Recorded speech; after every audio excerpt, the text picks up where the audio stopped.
भगवानଙ୍କ अनंत भंडार जदि तुम भितर प्रतिभा अच्छी तो ताकू भय और संशय मुक्त कर तथा क्षमता अनुसार तार परिचय दियो।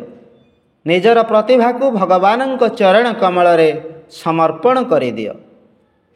यह माटीरे बीज बुणिबा समान हेब। जदि तुमर प्रतिभा सत तेबे ताहा भगवानଙ୍କ दान एवं जदि ताकू भय संशय तथा बाधामुक्त रखी तार मूल्य निर्धारण सकाशे विकास दिगरे जीवाकु दियाजिव ताहले ताहा अग्रसर हेब एवं सुंदर फल प्राप्त हेब। दान द्वारा वस्तु क्षय हुए नहीं बरं वृद्धि पाए। जदि तुम पाखरे कौनसी उत्तम वस्तु अच्छी तुमे ताहा अन्यमानंकु देई दियो। फलरे सही वस्तु तुमको अधिक परिमाण रे मिलिबो। जदि तुम मनरे कौनसी उत्तम भाव रहिछि ताकु मध्य लोकंक मध्यरे वितरण करि दियो। हाँ, बलपूर्वक काहा उपरे प्रभाव विस्तार कर नाही, किंतु जेउ माने प्रसन्नतापूर्वक सही भाव ग्रहण करने इच्छा करती सेमानंकु बिना कौनसी मूल्य रे निज उत्तम भावर भागीदार कर।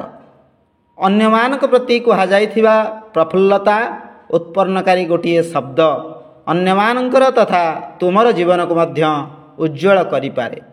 गोटिए जलंता महमबती द्वारा असंख्य महमबती जला जाई पारे एवं प्रथम महमबतीटी पूर्ववत जलुଥାଏ।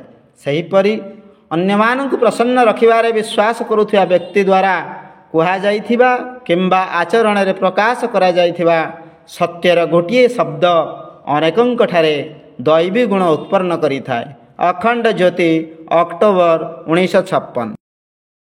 विचार क्रांति दूत यूट्यूब ओडिया चैनल को सब्सक्राइब करिया सह परवर्ती वीडियो प्राप्त करिया पई बेल आइकन दबांतु एवं विचार क्रांति दूत ओडिया फेसबुक पेज सह जोड़ी हुंतु। धन्यवाद।